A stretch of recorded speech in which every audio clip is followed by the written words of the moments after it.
Buenas noches a todos los que ya se conectaron. Y es no sé para ustedes, pero para mí es una alegría cada noche venir a compartir la maravillosa palabra de nuestro Dios. También para el equipo pastoral que está aquí, representado por Liliana y por David. También todos nos gozamos por estos espacios que tenemos para compartir la maravillosa palabra de nuestro Dios. Vamos a tener un tiempo de oración recuerde que no queremos hacerlo de manera religiosa, sino realmente sintiendo la necesidad de contar con el apoyo de nuestro Dios en todo lo que hacemos. ¿Quieres inclinar tu rostro? Vamos a orar. Padre, nuevamente abrimos tu palabra en el nombre de tu Hijo Jesucristo con acción de gracias. Nos disponemos a tratar de entenderla. Rogamos el ministerio docente de tu Espíritu Santo en mis hermanos al escucharla y asimilarla. Y en tu siervo a poderla explicar con claridad. Gracias por lo que harás en mí, para gloria a los salvadores. Padre, dejamos esto. Amén. Aquí en el pizarrón está un diagrama que espero que cada vez más sea familiar para cada uno de ustedes. Yo entiendo que este diagrama no será extraño para algunas personas. No es un diagrama que yo no hice, sino que alguien lo hizo. Yo le agrego algunas cosas que a mí no me las enseñaron, pero que al estar estudiando así las he entendido y lo comparto con mucho gusto. Aquí está los pactos escritos, los pactos que Dios concertó con un hombre llamado Abraham. Lo hizo un pacto con él para iniciar con él, hacer de él una gran nación, para darle una tierra y para darle una descendencia numerosísima que dura hasta el día de hoy.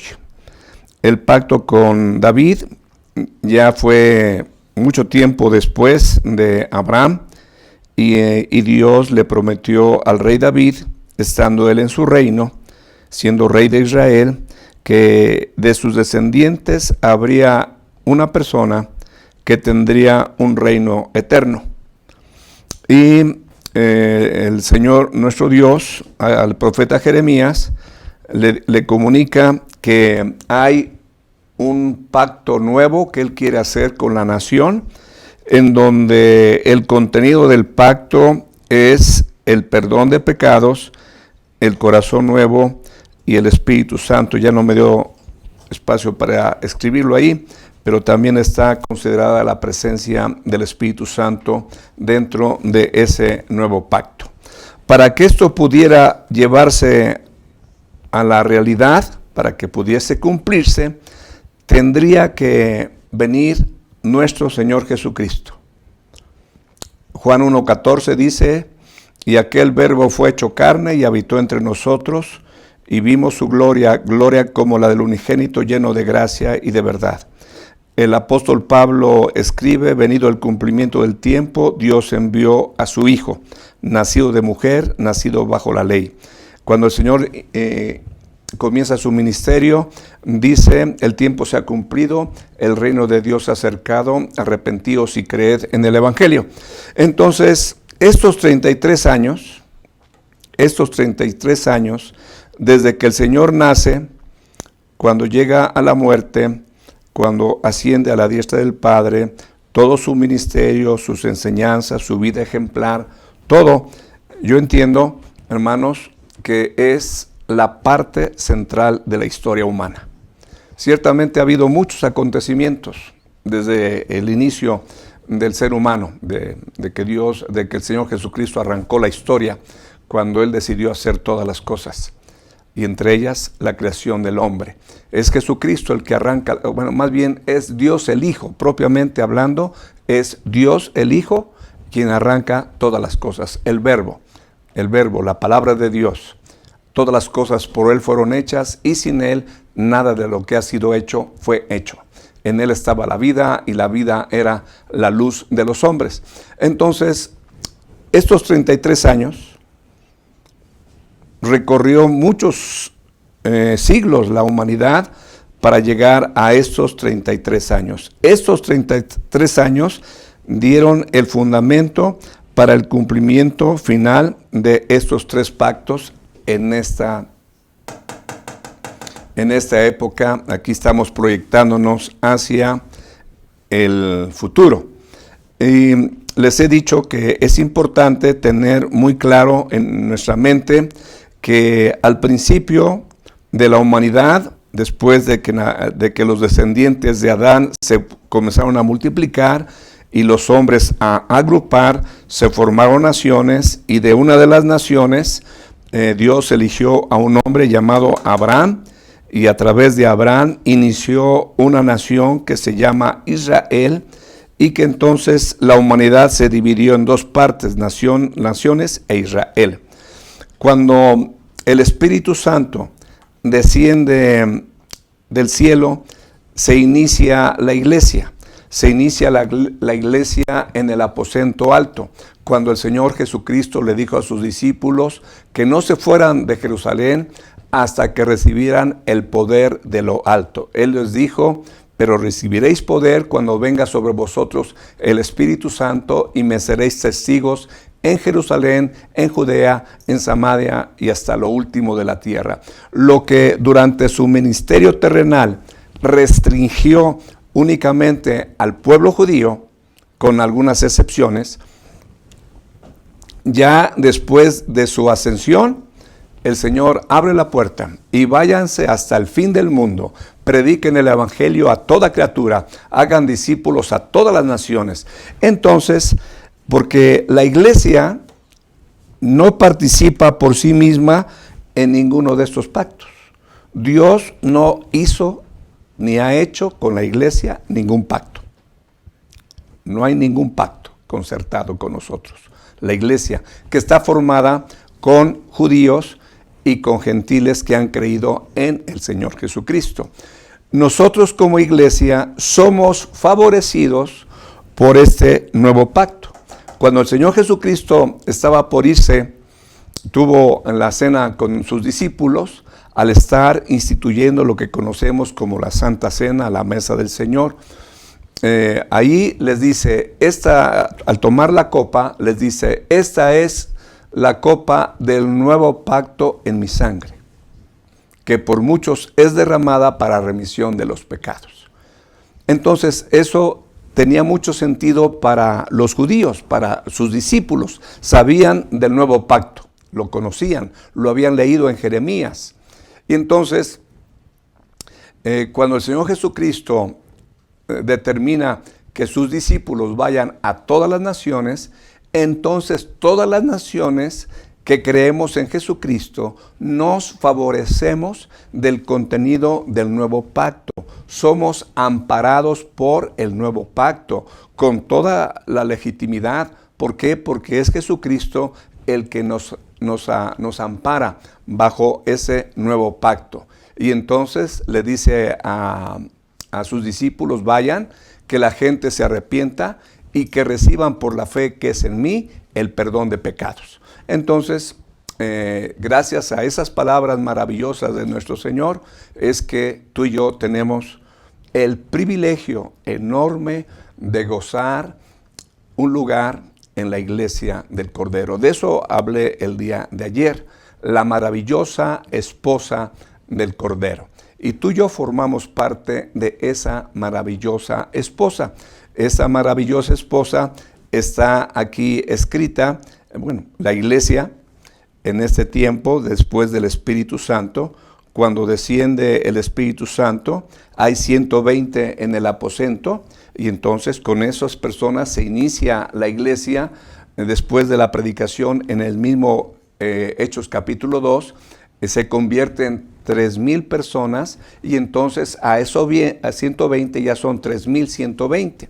Y en los capítulos sucesivos se nos dice que el Señor añadía a la iglesia los que habían de ser salvos, se convertían sacerdotes y una multitud era agregada y la iglesia fue creciendo, creciendo, creciendo y no ha parado de crecer hasta nuestros días.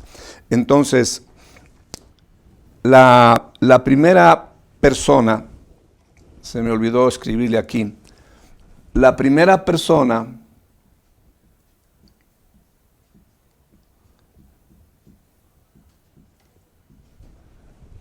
que es representante de la iglesia, en el cielo, no es que haya sido designado como representante, ve y represéntanos, sino simplemente porque murió, apedrearon a Esteban. Y ahorita, más adelante vamos a ver ese pasaje. Pero entonces la iglesia fue incorporando personas allá en la casa del Padre, allá con nuestro Señor Jesucristo, y entonces podemos ver que la iglesia, hay representantes de la iglesia en el cielo y hay representantes de la iglesia en la tierra. Tú y yo estamos en la tierra, somos iglesia que está en la tierra. Digamos, Esteban y todos los apóstoles y toda la gente que se ha ido agregando a través de los siglos en este maravilloso cuerpo de Jesucristo, es la iglesia en el cielo y la iglesia en la tierra. En teología se le llama a la iglesia que está en el cielo la iglesia triunfante. Ya terminó su carrera y están con él, como el apóstol Pablo que decía: he acabado la carrera, he guardado la fe, por lo demás me espera la corona de justicia, la cual me dará el juez justo, no solamente a mí, sino a los que aman su venida. Entonces esa es la iglesia triunfante, la que ya concluyó su camino aquí en la tierra y que ahora goza de lo que tú y yo anhelamos gozar. Entonces, una iglesia en el cielo y una iglesia en la tierra. Bien, dicho esto, quiero abordar de inmediato la enseñanza del día de hoy, que se llama la segunda venida de Cristo en Tesalonicenses. No sé hasta dónde lleguemos, no sé. Puede ser que si no acabamos el material el día de hoy, mañana le llamemos al tema la segunda venida de Cristo en Tesalonicenses 2, y entonces concluiremos. No quiero correr, porque a veces por andar corriendo pasa uno por alto muchas cosas que son importantes.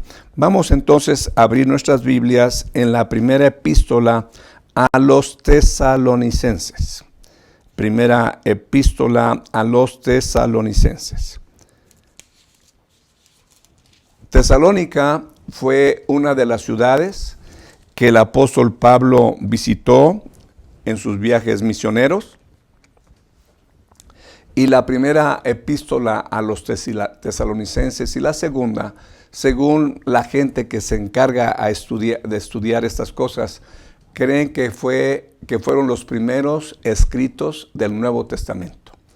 Antes que Mateo, Marcos, Lucas y Juan. Si encontramos en la Biblia el orden de Mateo, Marcos, Lucas y Juan y hasta Apocalipsis, no es que su presencia en el Nuevo Testamento obedece al tiempo histórico en el que fueron apareciendo, sino simplemente se ordenó de esa manera a los libros, creyendo que era la manera más lógica, que después de estar leyendo Malaquías, comenzara inmediatamente el Nuevo Testamento con Mateo, porque Mateo comienza diciendo: libro de la genealogía de Jesucristo, hijo de David, hijo de Abraham. Entonces, de esa manera se daba la continuidad de toda la información del Antiguo Testamento y comenzar el Nuevo Testamento. Así que Primera Tesalonicenses pues está en las epístolas pastorales y se piensa que fue la primera carta escrita por el apóstol Pablo a los hermanos de Tesalónica, una ciudad donde él estuvo presente. Según la narración de Hechos, estuvo unos 3 meses.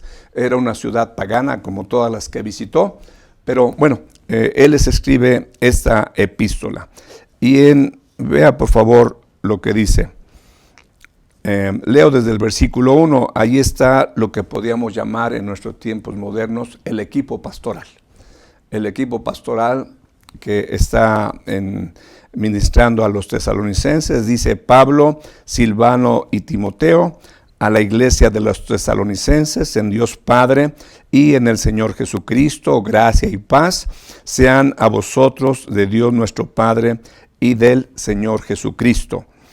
Damos siempre gracias a Dios por todos vosotros, haciendo memoria de vosotros en nuestras oraciones, acordándonos sin cesar delante del Dios y Padre de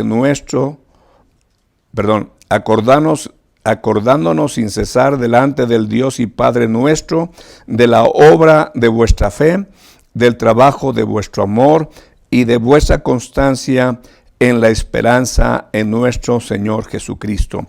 Quiero detenerme unos momentos en este versículo 3.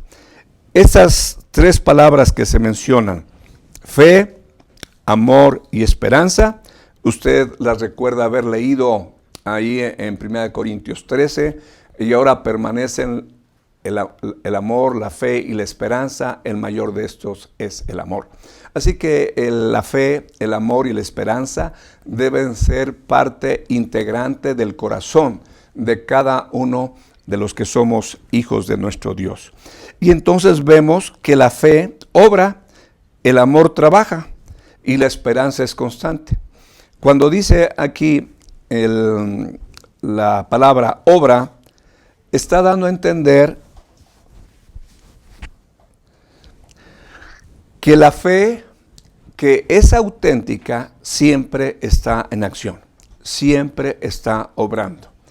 Santiago dice que una fe sin obras, ¿qué dice Santiago? Es muerta. Si tú dices que tienes fe y no haces nada para expresarla y no haces nada a favor de aquel en quien crees, pues yo creo que debes de revisar si realmente la fe que tienes es así. Pablo dice: examinaos si estáis en la fe. Es prudente el revisarnos, porque déjame decirte que la obra maestra de engaño por parte del diablo, desde mi punto de vista, es hacer creerle a una persona que es sin ser y que tiene sin tener. Y hay mucha gente que cree que es salvo, pero puede ser que está engañado. Entonces sería conveniente observar el consejo del apóstol Pablo: examinaos a vosotros mismos si estáis en la fe. Entonces hablo en cuanto a que la fe auténtica es la fe que obra, y es la fe actuando que requiere esfuerzo y que requiere trabajo, y que el amor trabaja, y que la palabra designada el trabajo de vuestro amor es mucho más intensa que la obra de vuestra fe. La palabra que se utiliza aquí para trabajo incluye el esfuerzo y el trabajo de la fe, pero también abarca el cansancio que se experimenta, que se sufre y que uno se sobrepone por amor. Déjame explicarte esto. Y permíteme hacer alusión a mi persona, porque les he dicho, mira, déjame leerte lo que dice aquí en Hebreos. En Hebreos dice lo siguiente: acordaos de vuestros pastores que os hablaron la palabra de Dios. Acordaos de vuestros pastores que os hablaron la palabra de Dios. Considerad cuál haya sido el resultado de su conducta e imitad su fe. Por eso es que hablo de mi conducta. Por eso es que hago alusión a mis experiencias, con la intención de que sean de ayuda para usted. Recuerdo dos experiencias también, donde una hermana que les comenté cómo Dios me había sanado de una uña enterrada y de un hongo que apareció en la uña, que no sé ni de dónde apareció, porque yo no utilizo baños públicos. Pues esa hermana, al oír mi testimonio, una vez que la visité, me dijo que tomó fuerzas y que le dijo: Dios, así como mi pastor fue sanado de esto, así también yo quiero ser sanado. Y entonces Dios le ayudó. En otra ocasión fui a predicar a una iglesia, les hablé acerca de la fe y de experiencias que he tenido al respecto. Y entonces una hermana me contó después, en otra ocasión que llegué a la iglesia, que estaba manejando un Jetta blanco, eso es lo que me recuerdo, automático, y que de repente comenzó a fallarle la transmisión automática del carro. Y entonces le dijo a su esposo: mira, fulano, yo percibo que el carro anda mal de la transmisión, ¿no serías tan amable para probarlo? No vaya a ser que me vaya yo a quedar. A ver, déjame ver. Entonces salió el esposo y regresó y dijo: sí, efectivamente hay un problema en la caja automática, lo voy a llevar al mecánico. Se lo llevó al mecánico y el mecánico salió a darle la vuelta y dijo: sí, anda mal la transmisión automática del vehículo. Y como en cuánto me va a salir, pues de lo que recuerdo, tal vez puedo equivocarme, pero eran más o menos que entre 12 y 15 mil pesos, alguna cosa así, porque las reparaciones de las cajas automáticas salen caritas. Y entonces su esposa se acordó del mensaje que había yo dado, del testimonio que había yo dado, tomó fuerzas para eso y entonces comenzó a orar: Señor, yo creo que tú puedes arreglar la caja de mi vehículo. Yo creo y yo creo y yo creo y yo declaro que mis palabras son oídas por ti y ese vehículo es arreglado por tus ángeles. A ver cuánta cosa le dijo. El resultado es que cuando volvió a manejar el carro la señora, ya el carro funcionó muy bien. Y entonces le dijo al esposo: fíjate que ya está bien el carro. ¿Cómo? Sí, pruébalo. Se fue. Oye, ¿de veras sí? ¿Qué hiciste? Me puse a orar. Así como el pastor Amado que llegó a predicar, yo me puse a orar. Y mira el resultado. Sí, bueno, se lo voy a llevar al mecánico. Se lo llevó al mecánico. A ver, prueba mi carro, por favor. El mecánico lo salió. Oye, está muy bien. Yo no sé si le dijo cuál había sido el método, no lo sé. Pero cuando los hermanos me platicaron esto en una ocasión que fui a predicar a su iglesia, le dije: oye, hermano, ¿y ya le diste unos 5,000 pesitos a tu esposa? Y me dice: ¿Qué pasó, hermano? ¿Qué pasó? Le digo: oye, pues gracias a tu esposa y a su fe, te ahorraste esa lanita. ¿Valdría la pena estimular su fe? Bueno, nada más es un comentario acerca de la importancia que tiene el compartir ese tipo de vivencias, porque puede llegar a alentar la fe de las personas. El texto que te dice ahí: considerad cuál haya sido el resultado de su conducta e imitad su fe. Cuando Dios me hizo percibir en mi conciencia la certeza de que tenía yo que venir aquí a Tlaxcala a iniciar la iglesia que ahorita actualmente pastoreo, que se llama Congregación Cristiana Jesucristo Rey de Reyes, yo le dije al Señor: Señor, yo te dije cuando me convertí y me entregué al servicio que puedes contar conmigo para donde quieras, cuando quieras y como quieras. Nada más que estoy casado. De mi parte, yo te digo: Señor, si tú quieres que vaya yo a iniciar un ministerio a Tlaxcala, voy. Nada más que ahí tengo una chaparrita preciosa que me diste por muñeca y por esposa, habla con ella. Entonces le comenté a Susi lo que era mi convicción de venir a Tlaxcala a levantar una iglesia. Le dije: considéralo, ponlo en oración y dime si estás de acuerdo. Ya, dejé eso ahí y yo seguí haciendo mis cosas. Un día me dijo Susi: oye, Amado, ya estuve orando y cuentas conmigo. Si el Señor te está marcando ir a Tlaxcala, estoy de acuerdo, te apoyo. Ya con eso, entonces, ya estábamos unidos, porque yo no quería venir a Tlaxcala estando desunido con mi mujer. Pero ¿dónde está la obra de la fe? Bueno, cuando yo entendí que tenía que venir a Tlaxcala a iniciar la iglesia, ¿tú crees que yo le dije al Señor Jesucristo o al Padre: ¿Y de cuánto estamos hablando? Es decir, ¿cuánto me vas a dar para que yo vaya a iniciar el ministerio? ¿Cuánto me vas a pagar? ¿Tú crees que yo podría haberle salido con eso al Señor? Cuando le debo la vida, le debo todo, lo que soy y lo que tengo es de Él. Así que yo simplemente entendí que si Él me estaba enviando, Él proveería. Y desde el primer domingo que se iniciaron los trabajos de la iglesia, hasta el domingo pasado, el Señor ha provisto todo. Eso es obra de fe. Eso es obra de fe. Cuando mi mujer se enfermó de la enfermedad que finalmente falleció, estaba ya en una situación seria, ya el suministro de oxígeno en su sangre había disminuido, ya tenía dificultades para respirar, estaba ya expulsando sangre en las flemas que salían de su cuerpo. Y entonces una hermana amada de nosotros habló con una persona de un hospital allá en Apizaco, con el director de los hospitales en aquella ocasión. Y entonces el director me habló de ese hospital de Apizaco, de un hospital del gobierno. Me habló y me dijo: pastor, mire, le quiero ofrecer nuestra atención para su esposa. Podemos enviar una ambulancia para que la tome, la traiga a nuestro hospital y la atendamos acá. Tanto Susi como yo entendíamos que ese hospital no nos iba a cobrar. Y entonces yo le dije a Susi: oye Susi, mira, aquí me está hablando el director del hospital y me dice, le conté lo que me decía. ¿Tú qué piensas? Y ella me dijo: Amado, no me dejes.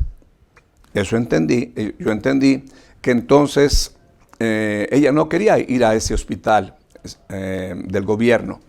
Y entonces yo le dije al señor que estaba en el teléfono, le dije: una vez que usted se lleve a mi esposa, ¿qué va a pasar? Pues la llevamos y la metemos y la internamos en un lugar, no recuerdo qué términos me dijo, donde están los cuidados intensivos, algo así, no recuerdo bien.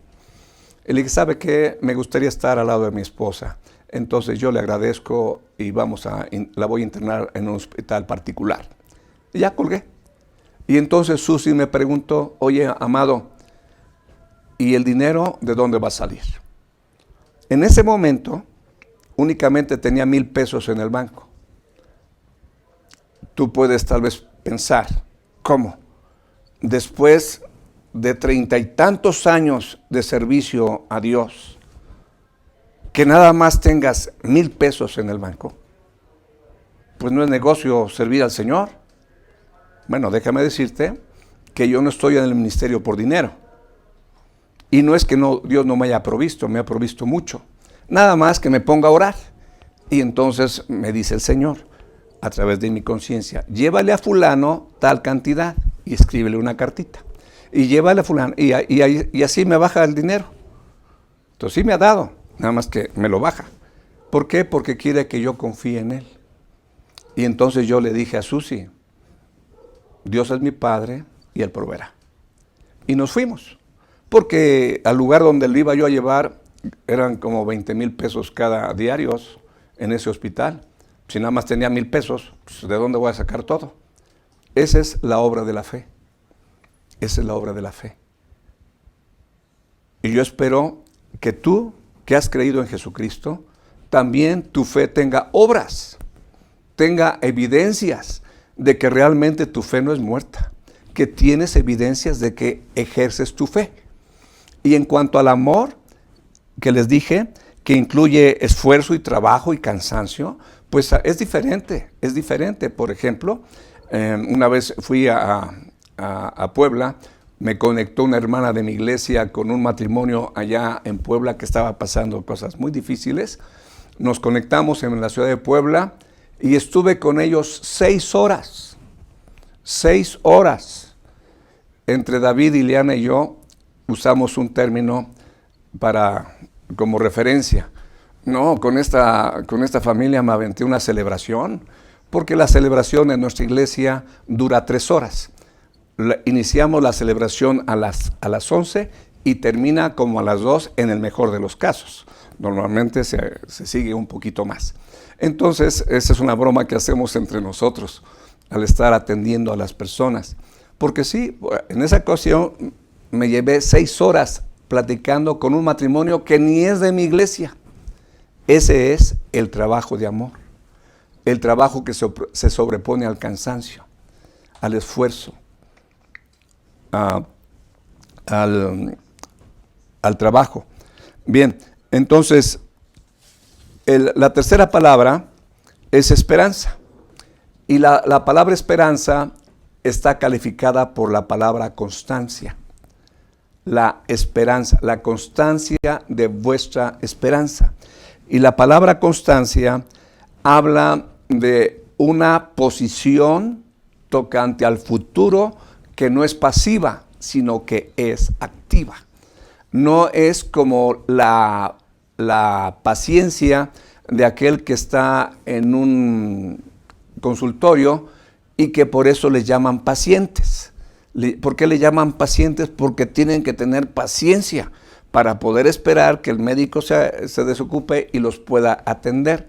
Entonces la constancia es una constancia, es decir, la constancia está motivada por la esperanza que se tiene en el corazón.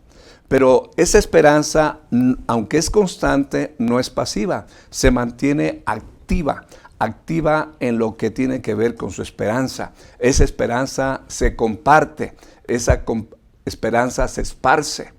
Y a los vecinos, a los familiares, se les tiene que esparcir esa esperanza. No es que todos nos digan amén, gloria a Dios, aleluya, pero al menos tú y yo cumplimos con nuestra responsabilidad de compartir nuestra esperanza. Y la esperanza está centrada en una persona, en la persona de nuestro Señor Jesucristo. Aquí dice, la constancia en la esperanza en nuestro Señor Jesucristo. La esperanza está centrada en una persona. Está centrada en el cielo y no en la tierra. Está centrada en lo eterno y no en lo temporal. Nuestra esperanza está allá arriba. El apóstol Pablo decía, mas nuestra ciudadanía está en los cielos, de donde esperamos al Señor Jesucristo, el cual transformará el cuerpo de la humillación nuestra para que sea semejante al cuerpo de la gloria suya. Entonces, aquí tenemos esta maravillosa enseñanza y yo espero que todo esto que estamos compartiendo a través esta creo que es la 3ª semana, entonces te mueva a la acción, que tu fe se ponga a trabajar, que tu amor se ponga a trabajar y que tu esperanza se ponga a trabajar, que haya un trabajo evidente de tu amor, una obra de tu fe y una expresión activa de tu esperanza. Yo eso es lo que espero. Y quiero invitarte a leer en ese mismo capítulo 1 de Tesalonicenses, versículo 9 y 10. Dice así el pasaje: porque ellos mismos cuentan de nosotros la manera en que nos recibisteis y cómo os convertisteis de los ídolos a Dios para servir al Dios vivo y verdadero, y esperar de los cielos a su Hijo, el cual resucitó de los muertos, a Jesús, quien nos libra de la ira venidera. Entonces, estamos viendo aquí que en el versículo 9, que la gente se convirtió de los ídolos a Dios para servir al Dios vivo y verdadero. Entonces ya estamos viendo que se van acumulando 3 términos: la obra de nuestra fe, el trabajo de nuestro amor y el servicio a nuestro Dios por habernos convertido. Lo que antes la gente hacía por sus ídolos, ahora lo va a hacer por su Dios, por el Dios vivo y verdadero, porque el ídolo es una cosa vana, una cosa vacía, hueca, mentira, engaño, error. Entonces, nos convertimos para servir al Dios vivo y verdadero, y nos convertimos para esperar de los cielos al Señor Jesucristo. Deben ser dos expresiones muy vivas de tu fe y de la mía, de tu amor por Dios y de mi amor por Dios, de la constancia en nuestra esperanza. ¿Cómo se va a manifestar? Bueno, sirviendo. Si tú eres una persona que no estás sirviendo a Dios de alguna manera y que solamente te contentas en llegar y sentarte, en escuchar, y ahí nos vemos, y llegas el próximo domingo y asistes, en el mejor de los casos, a que te instruyan aquí, allá y allá y allá, y no sirves al Señor, déjame decirte que estás a tiempo de arrepentirte, de confesarle tu pecado a Dios y tu egoísmo y tu falta de involucramiento en la obra de Dios. Si yo te pregunto ahorita a ti que me escuchas, ¿qué estás haciendo para el reino de Dios? ¿Cómo está tu fe obrando? ¿Cómo está tu amor trabajando? ¿Cómo está el haberte convertido a tu Dios, al Dios vivo y verdadero, sirviendo? Pues eso te va a dar a entender el estado de tu corazón para con Dios. Si eres como muchos cristianos, comodinos, convenencieros, egoístas, que únicamente están buscando que Dios los apapache a través de la predicación, que se les diga que son muy buenos, que Dios los ama, que Dios los cuida, que tiene promesas, que Dios los prospera, que Dios paga sus deudas, y no sé cuánta cosa quieres escuchar. Ciertamente Dios es bueno y hay provisión para muchas cosas, pero tu corazón tiene que alinearse a la palabra. Aquí se dice que aquel que cree en Cristo, su fe obra. Su amor trabaja. Su conversión al Dios vivo y verdadero se manifiesta en servicio. Y que hay una constancia en la esperanza. Y esa esperanza es activa, ferviente y trabajadora. Entonces, se hace alusión aquí a la resurrección de nuestro Señor Jesucristo. Y esperar de los cielos a su Hijo, al cual resucitó de los muertos, a Jesús, quien nos libra de la ira venidera. Entonces, la resurrección de Jesucristo garantiza su triunfo sobre las fuerzas del mal. La resurrección de Jesucristo asegura que lo que se hizo aquí en la cruz es la derrota total de Satanás. Representó la derrota total. Entonces la resurrección no solamente garantiza su triunfo en la cruz, sino también garantiza su ascensión a la diestra del Padre. Él tenía que regresar al Padre que le había enviado. Si Él no resucita, pues se queda en el infierno, purgando la condenación de tus pecados y de los míos, no los de Él. Pero la resurrección de Jesucristo garantizó su triunfo sobre las fuerzas del mal, garantizó su ascensión a la diestra del Padre y garantiza su regreso en gloria. Gracias a que Él resucitó, es que pudo ascender y podrá regresar por su iglesia y regresar a establecer su reino milenial aquí en la tierra. Y dice ahí el pasaje que nos libra de la ira venidera. Eso es lo que dice ahí el pasaje. Y esperar de los cielos a su Hijo, al cual resucitó de los muertos, a Jesús, quien nos libra de ¿qué cosa? De la ira venidera. ¿Y esta ira venidera a qué se refiere? Ya había hablado de la ira venidera Juan el Bautista. Cuando se acercan los fariseos, les dice: generación de víboras, ¿quién os enseñó a huir de la ira venidera? Ya el precursor del Señor Jesucristo está hablando de la ira que vendría en algún momento a la tierra.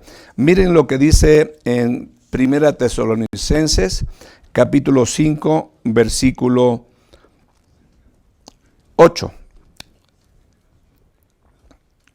y 9. Dice ahí: pero nosotros no somos del día, seamos sobrios, habiéndonos vestido con la coraza de fe y de amor y con la esperanza de salvación como yelmo. Te fijas nuevamente que están presentes los tres conceptos que vimos en el versículo 3 del capítulo 1. Pero nosotros que somos del día, seamos sobrios, habiéndonos vestido con la coraza de fe y de amor y con la esperanza de salvación como yelmo. Ahí están presentes estos tres elementos: fe, amor y esperanza. Versículo 9. Porque no nos ha puesto Dios para ira, sino para alcanzar salvación por medio del Señor Jesucristo, quien murió por nosotros, para que ya sea que velemos, se refiere a que estemos vivos, o que durmamos, se refiere a que el creyente ha muerto en Cristo, vivamos ¿qué? Juntamente con Él. Ya sea que vivamos o que muramos, vivamos juntamente con Él. Entonces la ira venidera de la cual se habla en Apocalipsis no tiene que ver con nosotros, somos la iglesia. Este periodo que está aquí descrito por nuestro Señor Jesucristo en Mateo capítulo 24, en Marcos capítulo 13, en Lucas capítulo 21, se está refiriendo a este evento, Y el Señor Jesucristo dice que habrá tribulación y habrá gran tribulación, cual nunca la ha habido desde el principio del mundo, ni la habrá. Entonces, este periodo de la semana 70, que está designada para Israel y para la Santa Ciudad y para las naciones, no tiene que ver con la iglesia. Yo entiendo que hay gente que cree que sí tiene que ver con la iglesia.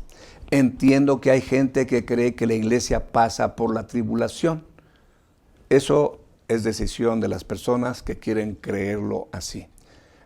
A mí me gustaría en alguna ocasión compartir un mensaje que se titulara Razones por las cuales la iglesia no pasará por la tribulación. Son muchas. Una vez me puse a hacer una lista de qué razones tengo yo, porque soy pastor y estoy enseñando la palabra de Dios. Y debe de tener mi conciencia la tranquilidad de que estoy enseñando lo que yo creo que es correcto.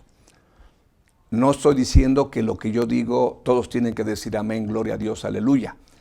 Lo que estoy diciendo es que para que yo enseñe algo, mi conciencia tiene que aceptarlo. Si hay algo que mi conciencia no acepta, pues me abstengo de enseñarlo. ¿Por qué? Porque lo único que me podrá,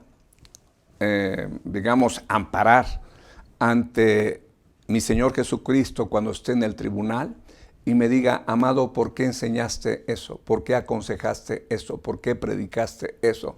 Lo único que podré decirle es eso: Señor, lo enseñé porque eso fue lo que creí que era la verdad, era la interpretación correcta, y mi conciencia no me denunció que estaba mal. ¿Sí? Si lo que hice está mal, pues perdóname, pero esa es mi razón.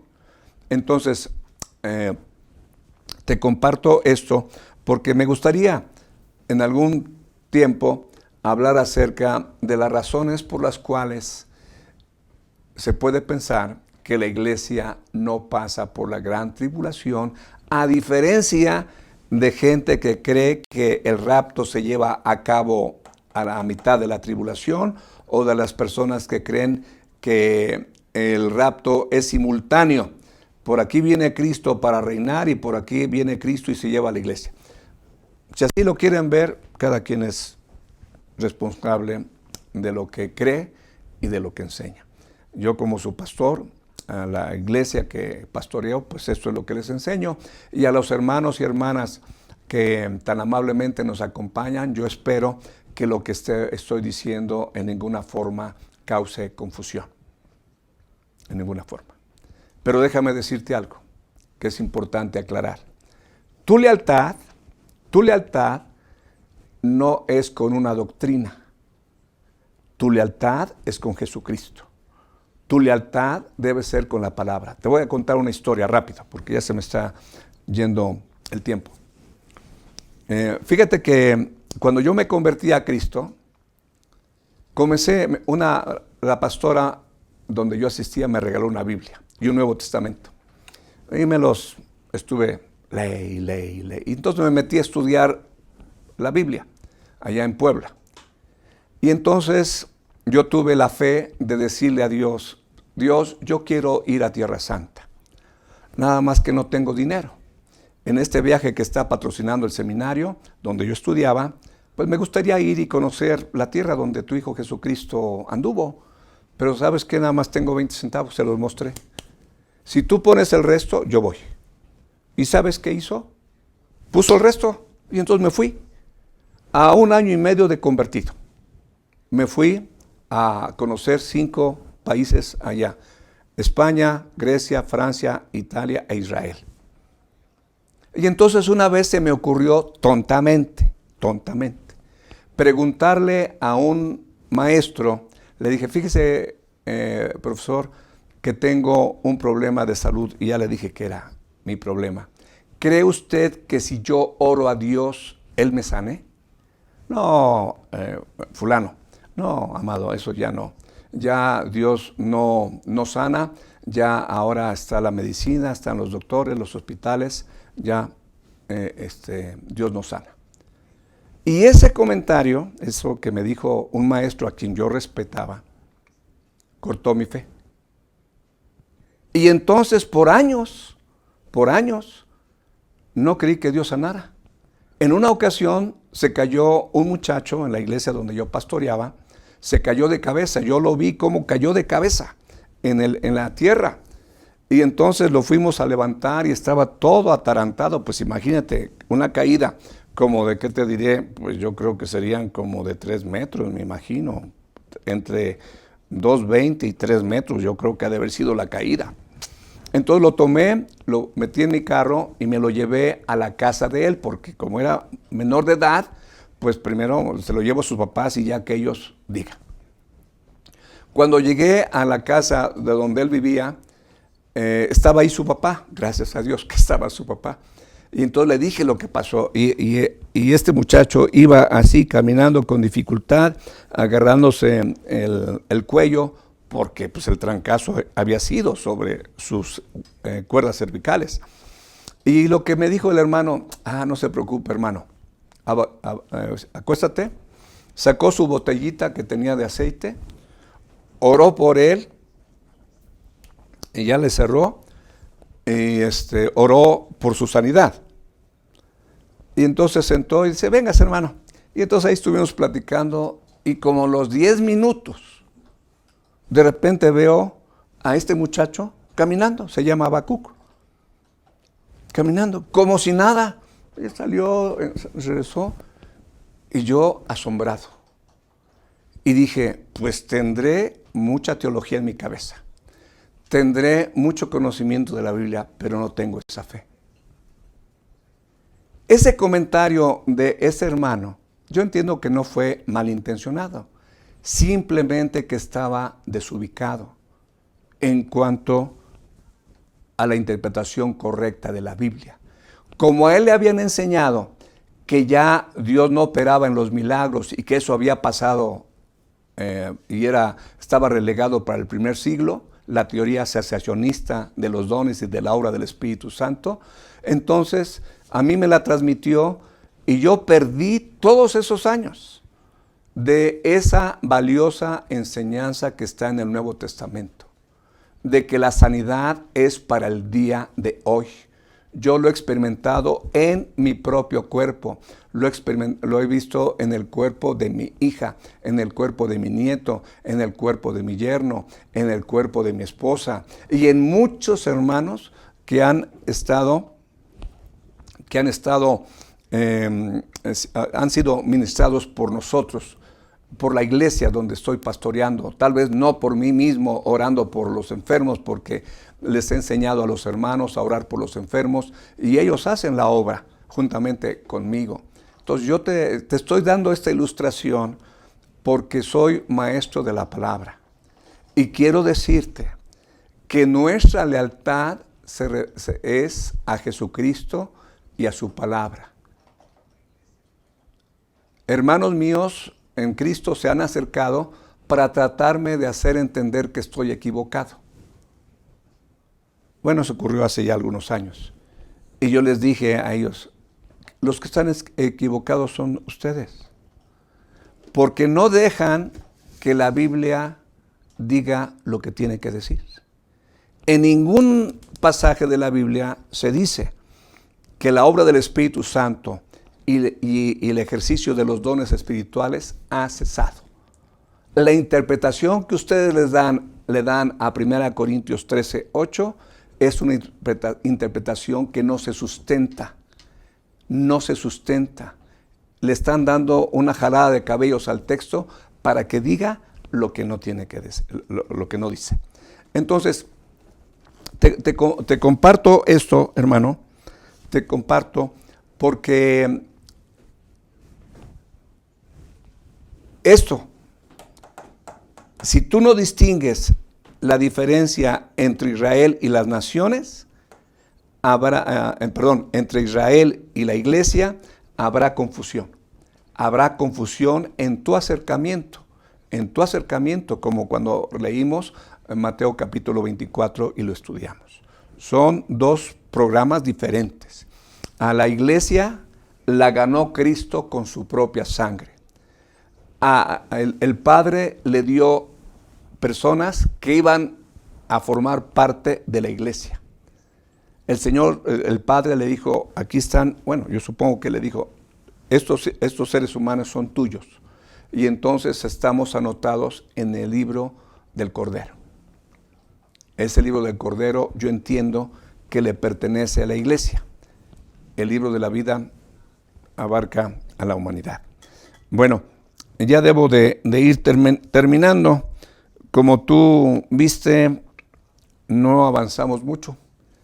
Pero bueno, si tú quieres seguir acompañándonos, pues mañana yo espero que sí terminemos el tema y que sea de edificación. Pero como te he tratado de explicar, mi interés no solamente es transmitir información, aunque sí se transmite información, sino llevarte a ti y a mí también a una formación. Lo que yo te predico y te enseño es porque yo lo estoy viviendo. No solamente es teoría. Si te comento mis experiencias es porque quiero ilustrarte que es posible vivir una vida de fe. Y que la fe se puede expresar en obras. Que el amor se puede expresar en trabajo. Que la esperanza se puede manifestar en una constancia viviente, activa.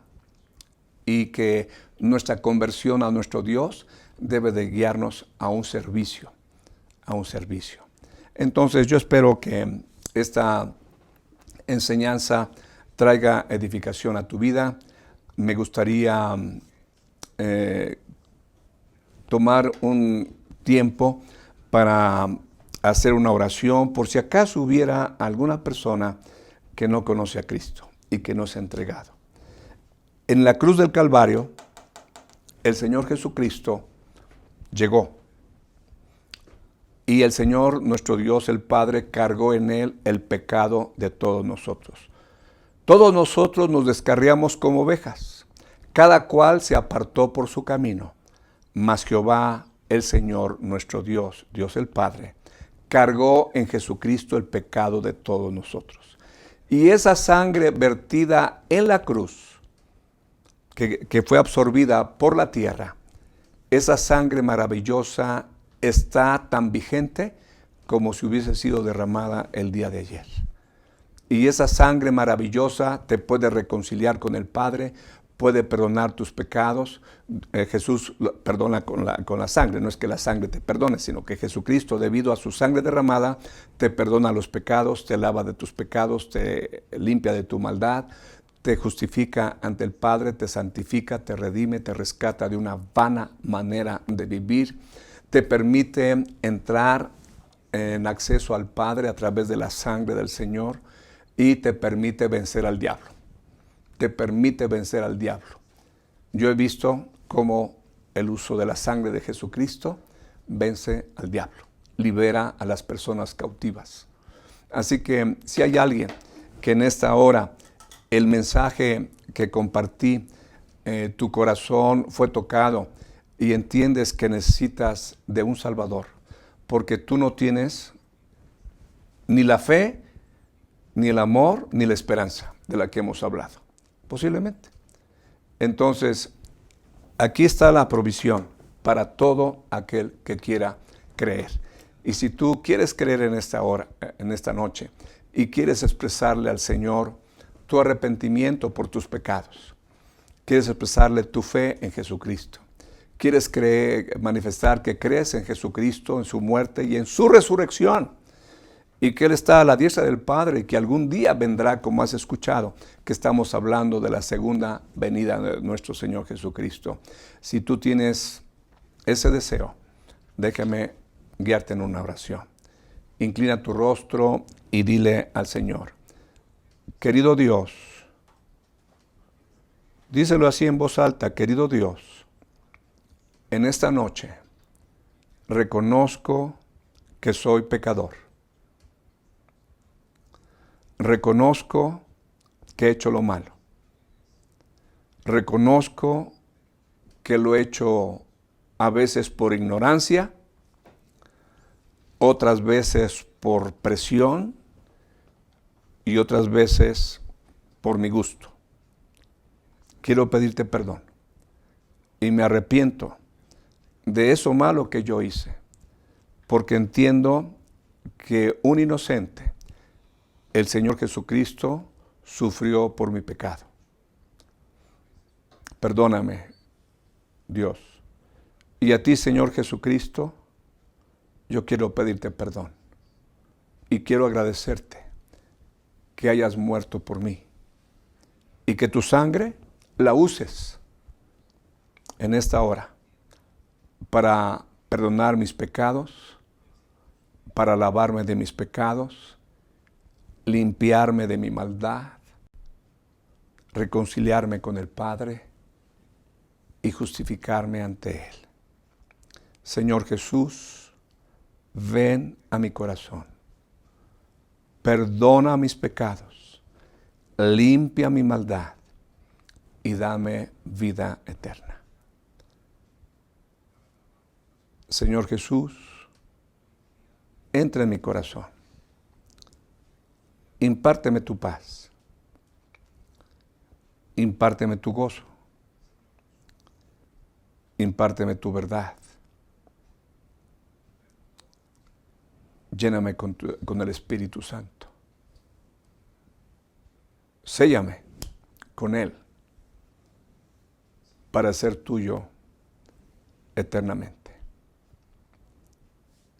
Toma mi mano, Jesús, y guíame en esta vida.